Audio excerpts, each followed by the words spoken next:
everyone, thank you for your interest today in health and urban nature. Legacy is a 6-hospital system in the Portland, Oregon metro area. I have worked in my role as coordinator of therapeutic gardens since 1991, and our Legacy mission statement drives the development and use of nature and gardens in patient care services. This presentation explores research to support nature in the healthcare setting.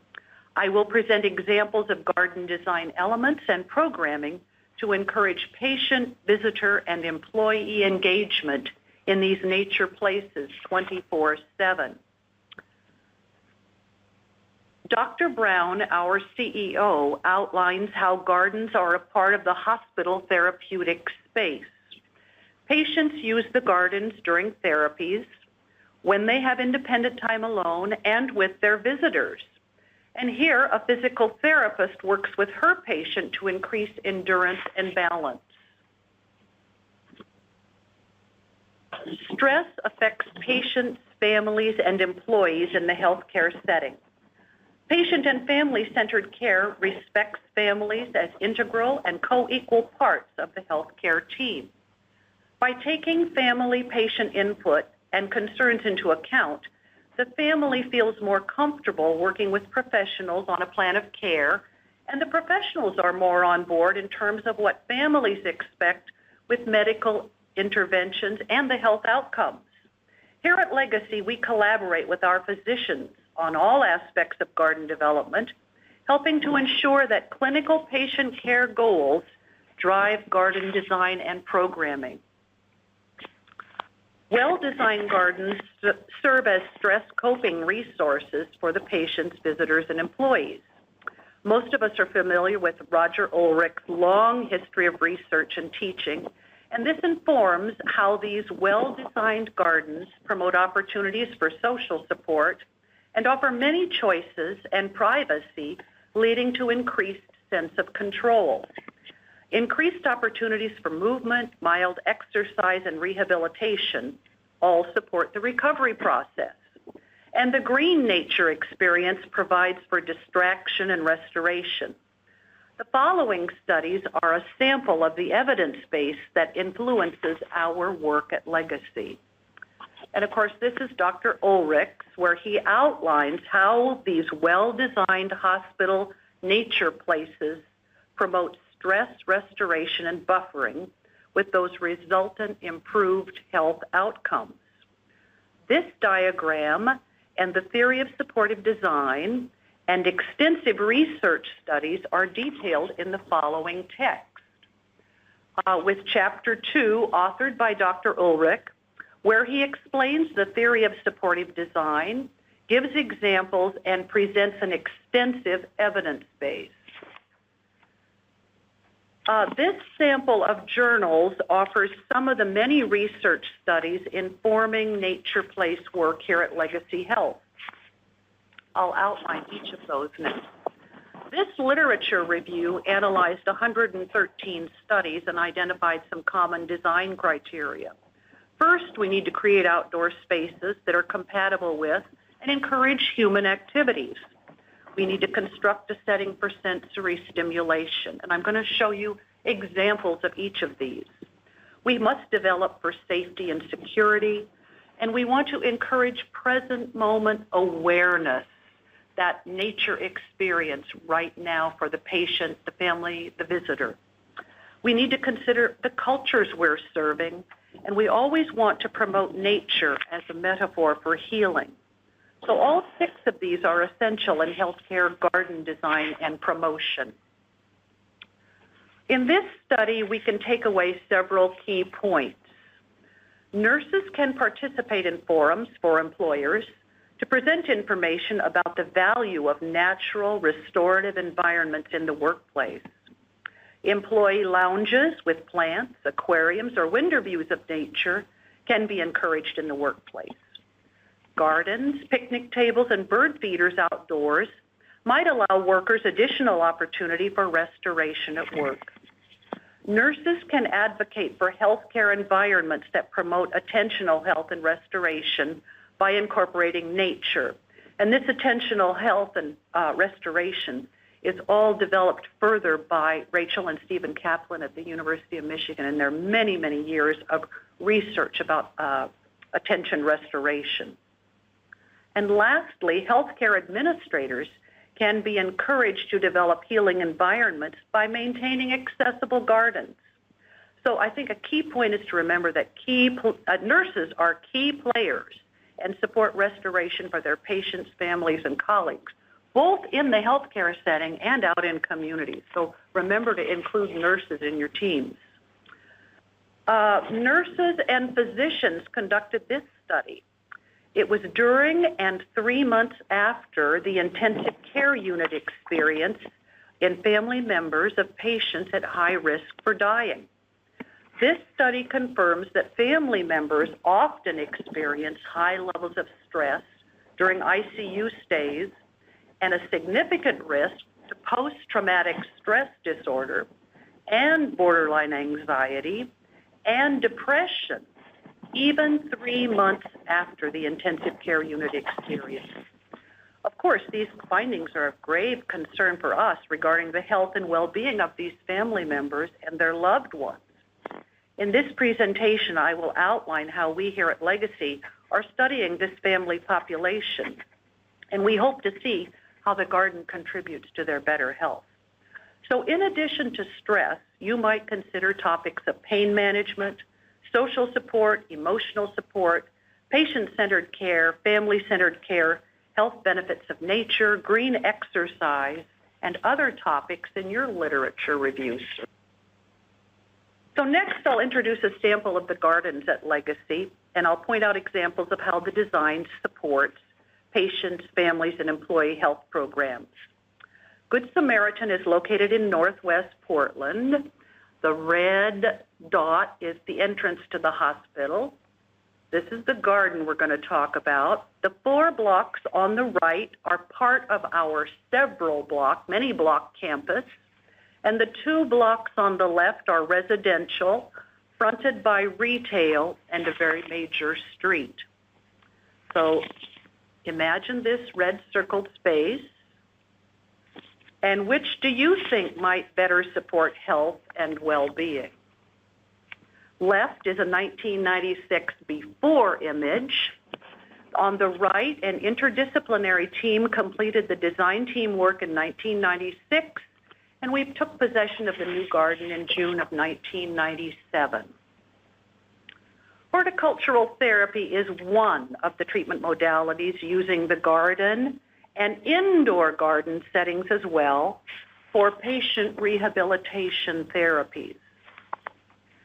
Our emergency department physician leaders collaborated with the Portland Department of Transportation and the Therapeutic Garden Program to develop this walking program in 2008. Walking maps are available in the boxes below the map. Those are for short, moderate, and long neighborhood walks year-round. This is a public garden used by employees and community members 24/7. The Good Health team at each hospital encourages daily walking for employee health. Community members participate in a free garden tour and neighborhood nature walk each month to meet physical and social health needs. Now, moving east out of Portland to Gresham, Oregon, this November we celebrate the 5th year of our Mount Hood Medical Center garden. This patient room on the east side of the hospital has a view of Mount Hood from that center window on a clear day. And this is a clear day, and we are so fortunate to have such grand nature. So on the other side of the building, towards the west, you'll see our garden. Therapeutic gardens are characterized by a rich, lush, intriguing botanical collection for 4 seasons of sensory stimulation. This is year 1 on the left, and this is year 4 into growing on the right. Family members use the garden for respite and restoration in all seasons. At our Meridian Park Garden, we will celebrate 4 years this November. Patients, visitors, and employees tell us how nature supports their health and well-being. They use the garden 24/7. Family members describe how the garden gives them a place rich with conversational topics to counter the necessary discussion and focus around their family member's stroke or other medical issues. And patients tell us how the garden gives them hope, that metaphor. This summer, we celebrated the 10th anniversary of the Oregon Burn Center Garden. Join us for special open garden events each summer and watch the Legacy Garden website for those dates and other program information for all the gardens. Patient rooms are complex and congested with necessary medical equipment. An engaging nature view out the window provides activity when the patient is in bed and can also motivate the patient to get out of bed and walk more to promote recovery. Garden design needs to support the family and their need to gather for social and emotional support. This seems like a simple concept, but it and other concepts are often missed in the design process. The garden provides a place for caring for one another. Here, a father and daughter patient enjoy a watering can for activity. A nurse and his patient take a turn around the garden and stop to discuss the birdhouses. In the evening horticulture activity for Burn Concern Support Group, a young patient directs his nurse in how to make a hanging basket for the patient to take home. The boy selected the type and color of plants he wanted and advised the nurse how to group them. This is an example of how he is able to direct his care at the hospital. Legacy provides several psychiatric patient programs. This garden serves adult and adolescent inpatients where potential benefits may include decrease in depression and anxiety, improved social interactions, and increased self-confidence. The garden is a tool that can enhance the counseling process where our care emphasizes recovery and return to full and meaningful lives. These gardens all engage all of the senses. The Children's Garden, now 17 years old, is one of our crown jewels. Nurses call it the heart of the hospital. Daily play is the child's developmental work, and the garden provides a normalizing setting for families. Pediatric nature stations are conducted by Legacy Horticultural Therapy students year-round in the garden or in the hallway overlooking the garden. Well, siblings engage in play and exercise too. A yellow brick road and accessible paths encourage movement and more exercise. Occupational therapists and physical therapists use the gardens year-round for patient treatment sessions. Last week, the Recreational Therapy Department at the Rehabilitation Institute of Oregon held the annual Labor Day picnic for patients and their families, another social support opportunity.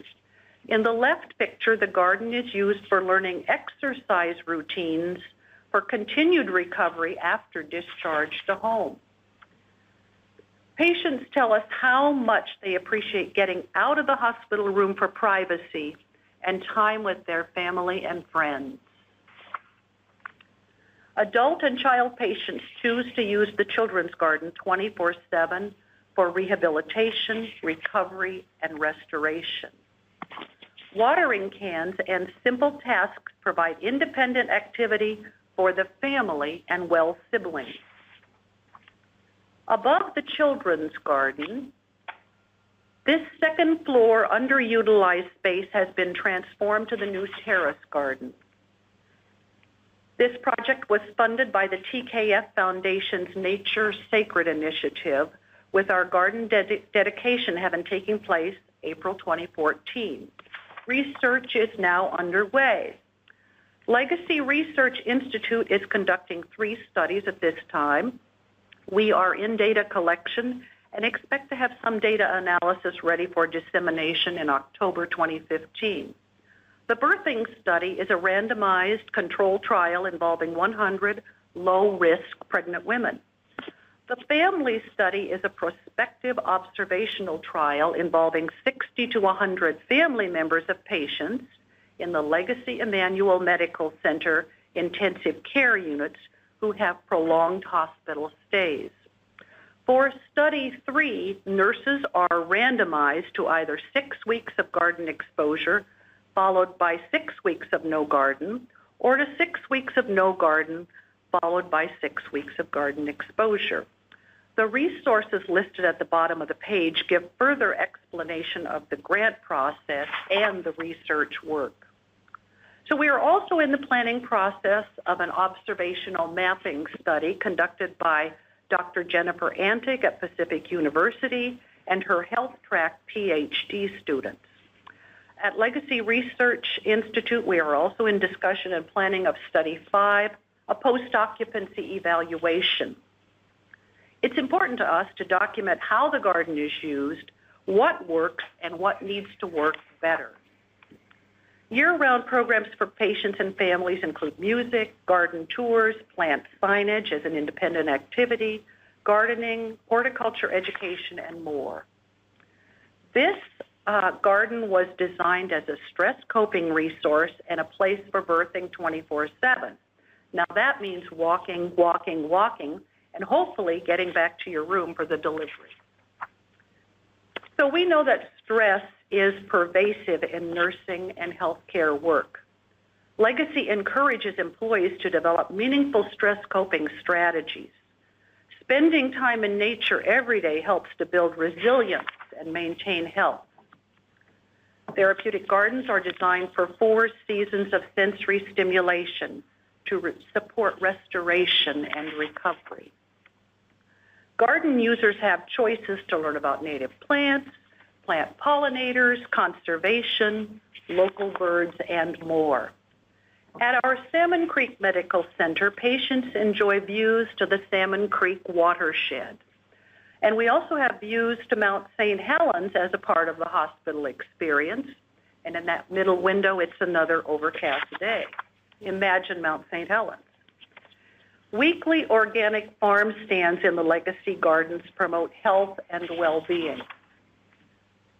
So, nearly wrapping up here. 24 miles east of Portland, Crown Point in the Columbia River Gorge is capped by the Vista House. Look right in the center.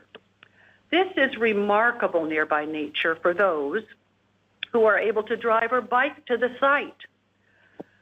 Today, you've seen examples of how at Legacy we support our patients, our families, our employees by creating nearby nature opportunities within the healthcare setting. So here are some resources. Everyone is welcome to attend the American Horticultural Therapy Conference. Registration is now open. And we're fortunate to have Dr. Keller give our keynote on nature's role in human health, productivity, and well-being. So please do join us. The 2013 Therapeutic Landscapes book is a research resource and includes all of the topics I've covered today and much, much more. So in closing, thank you and congratulations to the USDA Forest Service for initiating today's new educational series and increasing action around health and nature. TKF Foundation and their Nature Sacred initiative in 2012 funded 6 agencies across the United States to conduct research about health and nature. Legacy is one of the study sites. The Therapeutic Landscape Network is a website with a wide variety of resources. Kathleen Wolf at the UW, my alma mater, has done an outstanding job of collecting the evidence base and sharing in easy-to-use formats. I regularly recommend Kathy's resource links to a wide range of health and community-based inquiries. Legacy is engaged with our Intertwine Alliance in the Portland metro area through the newly developed Health and Nature Initiative, where we are striving for an inclusive, collaborative, and action-oriented approach to promote the mutual benefits of health and nature within our 4-county region. And lastly, thank you to the Forest Service and Urban Forest Connections for leading this national effort to promote and share research around health and nature for all communities. These collaborations and work emphasize the connectedness of each of us to each other. Our future depends on extraordinary cooperation between us. So on behalf of Legacy Health, thank you very much.